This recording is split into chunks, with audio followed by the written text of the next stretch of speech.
किस्सा तो वैसे ये 14 साल पुराना है, लेकिन आज भी मेरी आँखों के सामने ये एकदम तरोताज़ा है, क्योंकि है ही इतना मज़ेदार। हाय, मैं हूँ आकांक्षा। मेरे चैनल रिक्रिएट विद मी पे आप मुझे स्टाइलिंग के वीडियोस रिक्रिएट करते हुए देखते हैं। आप मुझे स्टोरी टेलिंग के कुछ रिक्रिएट करते हुए किस्से सुनते हैं, लेकिन मैंने सोचा कि लाइफ में मेरे बड़े अजब गजब से किस्से रहे हैं, फिर चाहे वो रेडियो के रहे हों या फिर टीवी के रहे हों या फिर रियलिटी शोज़ के रहे हों। तो मैंने सोचा आज उसी से जुड़ा किस्सा आपसे शेयर करती हूँ।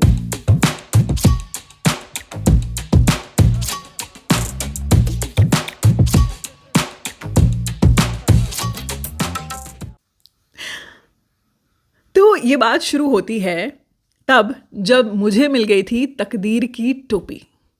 अगर आप लोगों ने मेरे वीडियोस देखे हैं, मेरी रील्स देखी हैं, शॉर्ट्स देखे हैं, तो एक जगह मैंने ये बताया था कि डांस का मुझे बचपन से बहुत शौक रहा है। ना सिर्फ मैं कथक की स्टूडेंट हूँ, बचपन में मैंने कथक सीखा है, बल्कि इसके साथ साथ मैं कंटेम्प्रेरी डांसिंग भी करती थी। और तब डांस इंडिया डांस सीज़न 1 में मेरा सिलेक्शन हुआ था, मुझे मुंबई बुलाया गया था, मुझे तकदीर की टोपी मिली थी जो आज भी मेरे पास है।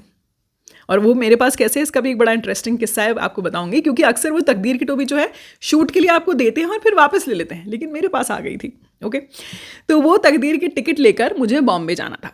उस वक्त मैं मैरिड थी, 14 साल पहले की बात है, मेरी बेटी भी नहीं हुई थी। उसी बीच में हो गया एक कांड। क्योंकि मेरी किस्मत क्या है कि मैं जितना आगे बढ़ती हूँ ना, उसके 2 कदम आगे बढ़ जाती है। तो उस वक्त मैं और मेरे हस्बैंड जो थे, हम उदयपुर में एक रेडियो स्टेशन में काम करते थे।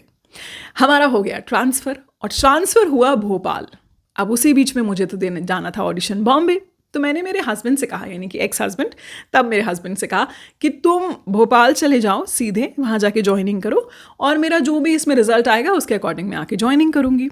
अब जब मैं बॉम्बे गई, बॉम्बे जाने के बाद क्या होता है कि रियलिटी शोज़ में जब तक आप फाइनलिस्ट में नहीं आते ना, तब तक ये जैसे टॉप 100 हुए या टॉप 50 कंटेस्टेंट हुए, इन्हें ये बड़ी एवरेज सी जगह पर रुकाते हैं, जैसे कि सर्विस अपार्टमेंट्स में रुकाया, ठीक है, ठीक ठाक सा खाना देते हैं। और वहाँ पर जैसे ही मेरा राउंड हुआ और ऑडिशन राउंड के बाद जैसे ही मैं आउट हुई, तो जैसे शादी के डिवोर्स के बाद एक दूसरे से पति पत्नी मुंह फेर लेते हैं ना, बिल्कुल वैसे ही रियलिटी शोज़ के जो प्रोड्यूसर्स होते हैं वो कंटेस्टेंट से वैसे ही मुंह फेर लेते हैं। तुरंत उन्होंने मुझे कहा कि आपका बैग वगैरह उठाइए और अभी आपको एग्जिट करना होगा। अब ना तो मेरा कोई टिकट हो रखा था, ना मुझे समझ में आया कि मुझे वापस मेरे घर जयपुर जाना चाहिए या फिर मुझे भोपाल जाना चाहिए। चलो, तो फिर मैंने डिसाइड किया कि मैं सीधे भोपाल ही जाती हूँ और वहाँ जाके ऑफिस की ज्वाइनिंग करती हूँ। अब मैं थी वहाँ मुंबई सेंट्रल पे। अब मुंबई सेंट्रल पे से मुझे जाना था भोपाल, तो कैसे जाऊँ? ना बस मिल रही थी कोई, फ़्लाइट का तो उस वक्त इतना आसान था ही नहीं, 14 साल पहले ना फ़्लाइट टिकट्स बुक कराना। तो सोचा ट्रेन करती हूँ। तो फिर मैंने एक टैक्सी वाले को बोला कि आप मुझे मुंबई सेंट्रल पर छोड़ दीजिए, स्टेशन पर, जहाँ से भोपाल की ट्रेन जाती है। अब पता है, मुंबई की एक बड़ी खासियत है, वहाँ पर आपका हर कोई दोस्त है, लेकिन अपना मतलब ज़रूर निकाल लेते हैं। और ये मैंने वाकई में फ़ील किया कि उस टैक्सी ड्राइवर ने मेरे साथ पूरी दोस्ती निभाई। मुझे पहले वो बस स्टैंड लेकर गया, वहाँ पर उसने पूरी कोशिश की कि मुझे कोई सही बस मिल जाए ताकि मैं भोपाल पहुँच जाऊँ। जब मुझे कोई प्रॉपर बस नहीं मिली तो उसने कहा, मैम मैं आपको एक काम करता हूँ, मुंबई सेंट्रल स्टेशन छोड़ देता हूँ, वहाँ से आपको भोपाल की ट्रेन ज़रूर मिल जाएगी, हर 2-3 घंटे में कोई ना कोई ट्रेन जाती है। तो हम वहाँ पर पहुँचे और इस चक्कर में उसने मुझसे डबल किराया ज़रूर वसूल लिया। खैर एनीवे, मैं जब स्टेशन पर पहुँची तो वहाँ जाकर मैंने टिकट बोला, तो उसने मुझे बोला टिकट काउंटर पे कि आप एक काम करिए, आप एक जनरल का टिकट लेके गाड़ी में बैठ जाइए और वहाँ पर टीटी आपको टिकट काट देगा, आप एक काम करना, लेडीज़ बोगी में ही चढ़ना, ठीक है। मैं प्लेटफॉर्म पे जाके खड़ी हो गई। अब जब मैं प्लेटफॉर्म पर जाकर खड़ी हुई तो उस वक्त 14 साल पहले की बात है, मेरी बेटी भी नहीं हुई थी, तो मोस्टली ना कोई पकड़ नहीं पाता था कि इफ़ आई एम मैरिड और नॉट। ओके, मैं वेट कर रही थी लेडीज़ बोगी का कि किस तरफ से आती है। तो यहाँ पर एंट्री होती है कुछ ऐसे दिखने वाले इंसान की।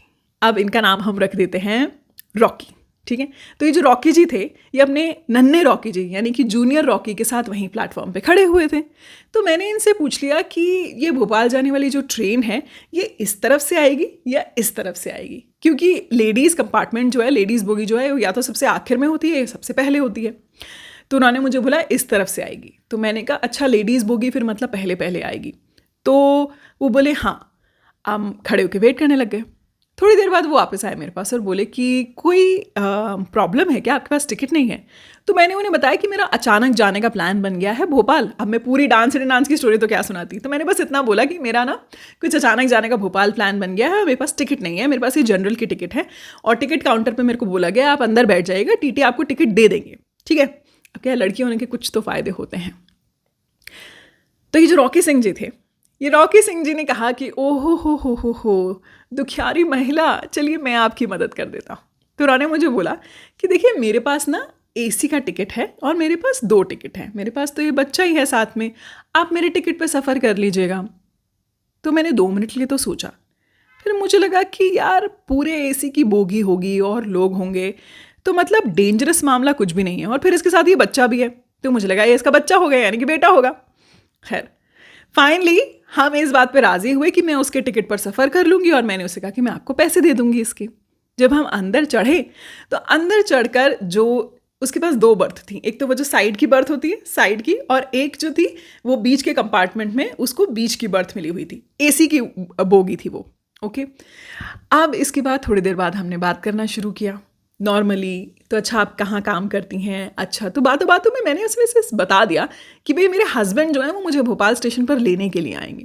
बातों बातों में मुझे ये भी पता लगा कि वो जो जूनियर रॉकी सिंह है वो उसका बेटा नहीं है, वो उसका भतीजा है, भतीजा या भांजा है, और वो उसको ड्रॉप करने के लिए भोपाल जा रहा है। तो मैंने कहा अच्छा, और थोड़ी बातें निकली, तब तक डिनर का टाइम हो गया। तो फिर रॉकी सिंह जी जो थे वो पूरी लाइन तो मार ही रहे थे, तो उन्होंने कहा कि मैं आपके लिए डिनर भी ऑर्डर कर देता हूँ। मैंने कहा ठीक है, उसके भी पैसे मैं आपको दे दूँगी। अब दोनों चीज़ें हो गई। उसके बाद डिनर के बाद मैंने उनसे कहा कि मैं आपको पैसे दे देती हूँ, पैसे बता दीजिए कितने हुए। अरे नहीं नहीं नहीं, पैसों की क्या ज़रूरत है, देखिए वैसे भी मेरी तो ये बर्थ खाली ही जाती है, ये बच्चा तो मेरे पास ही सोता, ये बर्थ तो खाली ही जानी थी, अब आपका ही जाना इस पर लिखा हुआ था तो आप इस पर ट्रैवल कर लीजिए। अब मुझे समझ में तो अच्छी तरह से आ रहा था कि ये कहानी जा कहाँ रही है, क्योंकि मुझे सफ़र करना था, तो इसलिए मैंने कहानी को जहाँ जा रही थी वहाँ जाने दिया, यानी कि भोपाल। ठीक है, मैं आराम से खाना वाना खा के उस बर्थ पर सो गई। अब उसके बाद रात को 2-3 बार जब मेरी आँख खुली तो मैंने देखा बड़े रॉकी सिंह जी और जूनियर रॉकी सिंह जी एक उस बर्थ पे बेचारे, कोई इधर गिर रहे हैं, कोई उधर गिर रहे हैं, किसी की टांग इधर गिर रही है, किसी की टांग उधर गिर रही है। मुझे थोड़ा सा बुरा तो लगा, पर मुझे लगा कि मैंने थोड़ी ना ऑफ़र किया था, सामने से ऑफ़र की गई थी मुझे मदद, तो मैंने ले ली। अब हुई दूसरी सुबह। सुबह उठते ही मेरे लिए सामने चाय थी। मैं हैरान तो रॉकी सिंह जी ने कहा, मुझे लगा कि भाई आप उठ रही हैं, मैंने अपने लिए चाय ऑर्डर की थी तो मैंने आपके लिए भी 1 कप चाय ले ली। मैंने कहा थैंक यू सो मच। अब इस बीच में मामला ये हुआ कि he was trying to take my mobile number, जो मैं बहुत देर से अवॉइड कर रही थी। तो कैसे ना कैसे करके उन्होंने ये किया कि मैं ना आपके मोबाइल से कॉल कर लूँ, मेरी सिस्टर को लग नहीं रहा कॉल। अब अगले ने मेरी इतनी मदद की थी तो मैं कैसे साफ मुंह पे मना कर देती कि नहीं। फाइनली मैंने मेरा मोबाइल दे दिया, तो उसने कॉल किया और उससे मेरा नंबर उसके पास चला गया, बिकॉज जिस भी नंबर पे उसने कॉल किया मुझे समझ में आ गया कि मेरा नंबर तो इसके पास चला गया है। एनीवे, थोड़ी देर बाद मेरा स्टेशन आने वाला था, तो मैंने कहा चलिए मेरा स्टेशन आने वाला है। एक्चुअली मुझे लेने के लिए ना कंपनी की तरफ से ड्राइवर आया था, तो मैंने ये बताया नहीं कि कंपनी की तरफ से ड्राइवर आया हुआ है। अब भोपाल में 2 स्टेशन है, अगर आप भोपाल वासी है तो जानते होंगे। 2 स्टेशन आते हैं, एक का मैं नाम भूल रही हूँ, कुछ एक स्टेशन आता है जो बड़ा ही पॉपुलर है। तो मैं उस स्टेशन पर उतरी।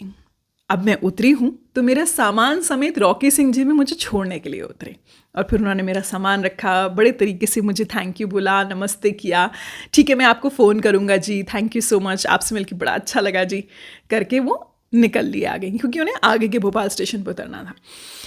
खैर मैंने सोचा चलो भाई राह तक पहुँच गए, अपनी मंजिल तक पहुँच गए, राह भी, सफ़र भी अच्छा कट गया।